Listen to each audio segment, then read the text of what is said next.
Hello, everybody. Hope you're doing well, and hope you're enjoying your time at home and working hard on your lessons. I thought I would drop in today and just read a story for you. It's a story from one of my favorite authors when I was growing up, a fellow by the name of Robert McCloskey. And I've got a couple stories in here I'm going to read, but we'll just put one on this video. Maybe we'll get back to the second one some other time. This story is actually based on real events. This actually happened, which makes it kind of fun. And so this story I'm going to read for you today is called Make Way for Ducklings. Maybe your parents have read this story to you, you think? All right. See if I can get the picture here where you can see it well enough. All right. It's kind of a pretty picture, isn't it? It's a pencil drawing. I'm going to read the story to you. Mr. and Mrs. Mallard were looking for a place to live, but every time Mr. Mallard saw what looked like a good place, Mrs. Mallard said it was no good. There were sure to be foxes in the woods or turtles in the water, and she was not going to raise a family where there might be foxes or turtles. So they flew on and on. You see them flying?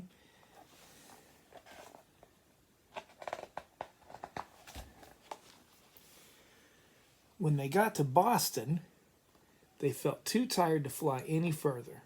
There was a nice pond in the public garden with a little island on it. The very place to spend the night, quacked Mr. Mallard, so down they flapped.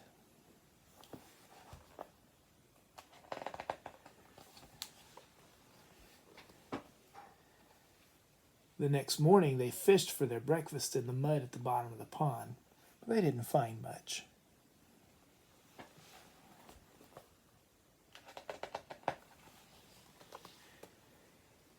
Just as they were getting ready to start on their way, a strange, enormous bird came by. It was pushing a boat full of people, and there was a man sitting on its back. "Good morning," quacked Mr. Mallard, being polite. The big bird was too proud to answer, but the people on the boat threw peanuts into the water, so the Mallards followed them all around the pond and got another breakfast, better than the first.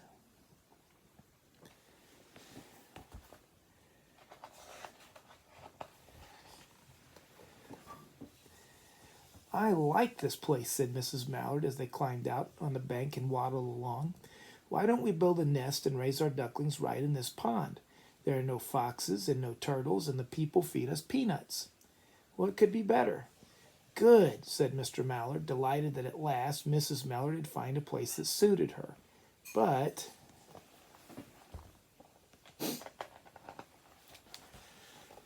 "Look out!" squawked Mrs. Mallard, Oliver Diller. "You'll get us run over." And when she got her breath, she added, "This is no place for babies, with all those horrid things rushing about. We'll have to look somewhere else." You see that?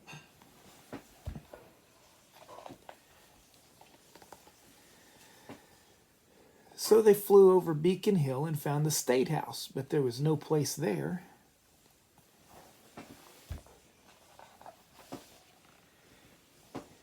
They looked in Lewisburg Square, but there was no water to swim in.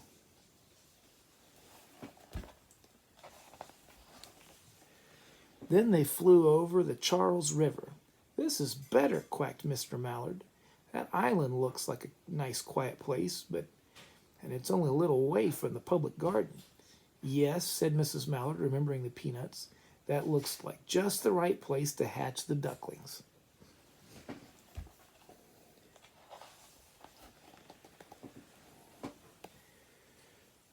So they chose a cozy spot among the bushes near the water and settled down to build their nest. And only just in time, for now they were beginning to molt. All their old wing feathers started to drop out, and they would not be able to fly again until the new ones grew in.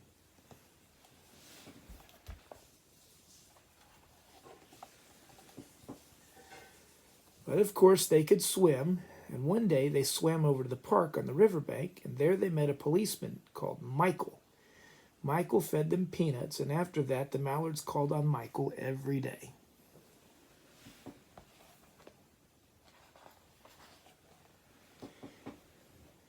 After Mrs. Mallard had laid 8 eggs in the nest, she couldn't go visit Michael anymore because she had to sit on the eggs to keep them warm.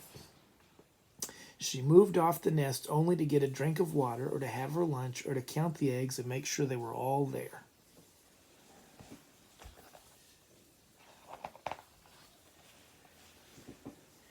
One day the ducklings hatched out. First came Jack, then Cack, then Lack, then Mack and Knack and Whack and Pack and Quack. Mr. and Mrs. Mallard were bursting with pride. It was a great responsibility taking care of so many ducklings, and it kept them very busy.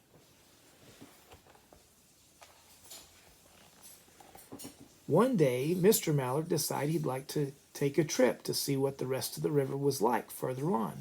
So off he set. "I'll meet you in a week in the public garden," he quacked over his shoulder. "Take good care of the ducklings." "Don't you worry," said Mrs. Mallard. "I know all about bringing up children." And she did. She taught them how to swim and dive.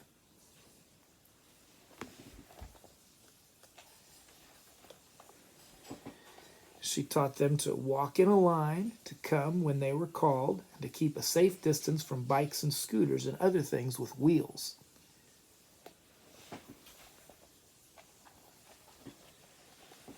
When at last she felt perfectly satisfied with them, she said one morning, "Come along, children, follow me."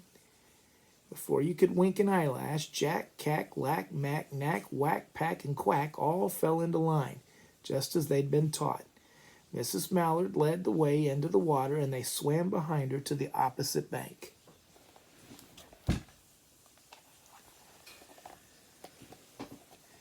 There they waded ashore and waddled along until they came to the highway.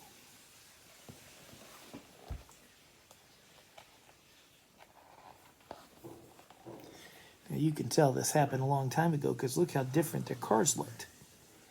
Mrs. Mallard stepped out to cross the road. Honk, honk, went the horns on the speeding cars.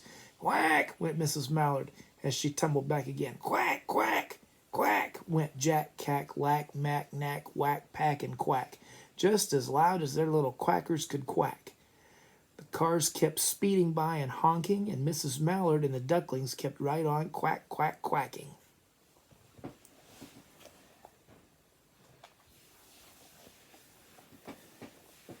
They made such a noise that Michael came running, waving his arm and blowing his whistle.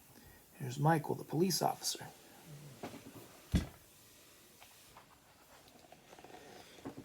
He planted himself in the center of the road, raised one hand to stop the traffic, and then beckoned with the other, the way policemen do, for Mrs. Mallard to cross over.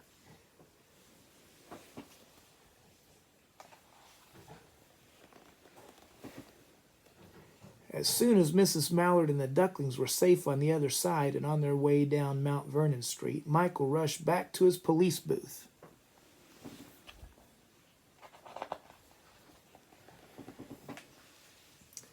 He called Clancy at headquarters and said, "There's a family of ducks walking down the street." Clancy said, "Family of what?" "Ducks," yelled Michael. "Send a police car, quick."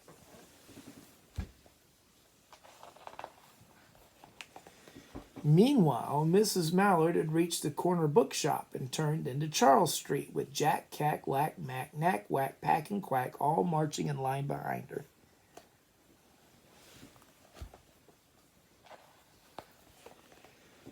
Everyone stared.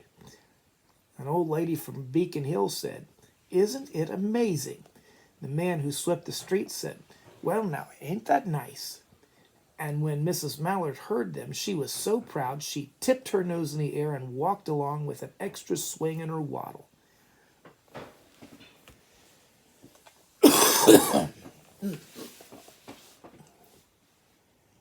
When they came to the corner of Beacon Street, there was the police car with the 4 policemen that Clancy had sent from headquarters. The policeman held back the traffic so Mrs. Mallard and the ducklings could march across the street. You see him walking across? It's kind of small. I'll try to bring it in there where you can see a little better. You see him marching across?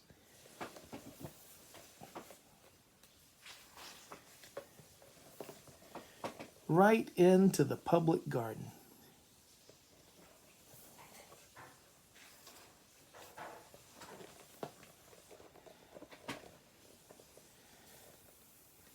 Inside the gate, they all turned around to say thank you to the policeman. The policeman smiled and waved goodbye.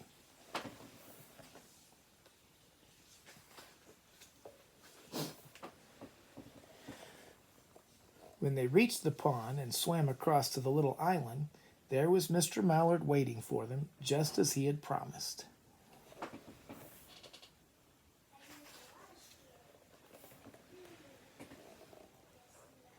The ducklings liked the new island so much that they decided to live there. All day long, they follow the swan boats and eat the peanuts.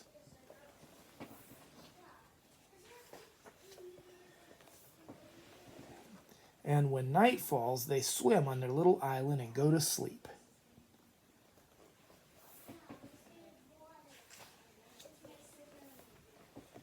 And there they are. That's a picture of them as they're hatching. That's the end. You know, if you visit Boston today, there are statues of all 8 little ducklings there in the Boston Public Garden telling that story. You know, it reminded me of something that happened to me a few years ago. Didn't have anything to do with ducklings, though. I was a teacher in a town called Hopkinsville, Kentucky, and I had my students out at the playground. It was time for them to have a break, and so they were out playing games in the playground. And right there by the playground on 7th Street in Hopkinsville, there was an automobile accident. That wasn't really bad. No one got hurt, but it blocked the traffic. And so when I saw that no one was hurt, I called the police and told them what was going on, but the traffic was backing up. And so I decided, like Michael the policeman, that I would direct the traffic. And just so happened that there was a bus coming along that was full of prisoners from the local jail. And they were out doing, cleaning up the streets and everything. And while we waited on the police, a prisoner and I directed traffic, just like Michael the policeman did in the story.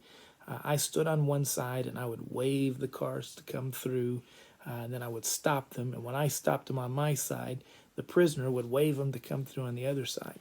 I feel like we did a good job. We took care of the traffic. When the police officer showed up, he was a little surprised to see a prisoner out directing traffic. Probably everyone else was too. But that's kind of what you do when you're needed. Well, hope you've enjoyed the story, and there'll be more to come.